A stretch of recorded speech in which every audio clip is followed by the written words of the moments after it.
देवाला वाहलेली म्हणजेच निर्माल्यांच्या फुलांची विल्हेवाट नेमकी कशी लावावी असा प्रश्न जर तुम्हाला पडत असेल ना, तर हा रील तुमच्यासाठीच आहे. तर मी बनवला होता निर्माल्यांच्या फुलापासून खूप छान असा होममेड धूप. तर हा धूप बनवण्यासाठी जे इन्ग्रेडियंट्स लागत आहे ते मी स्क्रीनवर मेन्शन करून दिले आहे आणि प्रोसिजर पण तुम्हाला व्हिडिओमध्ये दिसतच असेल.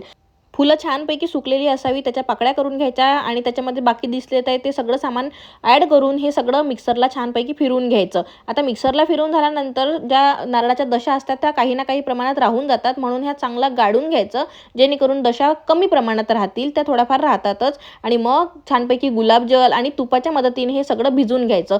थोडासा एक्स्ट्रा सुगंधासाठी तुम्ही याच्यामध्ये गुलाबाचं पावडरसुद्धा ॲड करू शकता. आता माझा ऑनेस्ट रिव्ह्यू मी याच्यावर शेअर करते तुमच्यासोबत. बिलकुल ओव्हरहाईप करत नाही मी कुठलीच गोष्ट. तुम्हाला माहिती आहे माझ्या चॅनलवर ऑनेस्ट रिव्ह्यू असतात आणि तोच एक्सपिरियन्स म्हणजे ऑनेस्ट रिव्ह्यू मी तुमच्यासोबत तर शेअर करते. तर तुम्हाला सांगते, हा जो धूप आहे याच्यापासून तुम्ही मार्केटमध्ये मिळतो जो धूप तसा सुगंध येईल अशी अपेक्षा नका ठेवू. या धुपापासून तसा काही सुगंध येत नाही, पण घरातील हवा शुद्ध करण्यासाठी आणि कीटक वगैरे सगळं दूर करण्यासाठी हा धूप खूप जास्त उपयोगी ठरतो. ओव्हरऑल तुम्ही बघाल तर मार्केटच्या धुपापेक्षा हा 100 पटीने चांगला आहे. आणि आपल्या घरामधील कुठल्याही प्रकारची निगेटिव्हिटी दूर करण्यासाठी ह्या ज्या सगळ्या आपण वस्तू या धुपामध्ये वापरल्या आहे ना, या जाळण्याची पद्धत आपल्या हिंदू संस्कृतीमध्ये सुद्धा सांगितली आहे. त्यामुळे जर हा धूप तुमच्या घरी रेडी असेल ना ऑलरेडी, तर तुम्ही रोज इव्हिनिंगला हा न चुकता लावणार. त्यामुळे हा धूप एकदा तुम्ही नक्कीच बनवून बघा आणि याचा ऑनेस्ट रिव्ह्यू माझ्यासोबत सुद्धा तुम्ही शेअर करा.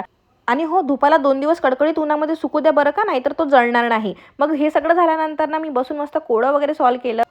तेवढ्यात विनिक्षाला आठवलं की आपल्या घरी तर नाशिकची मस्त गोड गोड द्राक्षांची पेटी आहे. तर आम्ही लगेच ते द्राक्ष धुवून वगैरे छानपैकी खायला घेतली. दोघींनी बसून मस्त द्राक्ष एन्जॉय केली. थोडीफार मी किचन राहिली होती मेसी, तर ती क्लीन वगैरे करून घेतली. आणि असा होता माझा हा दिवस. Thank you for watching. जय गजानन माऊली. भेटूयात नेक्स्ट व्लॉगमध्ये. Tata bye bye.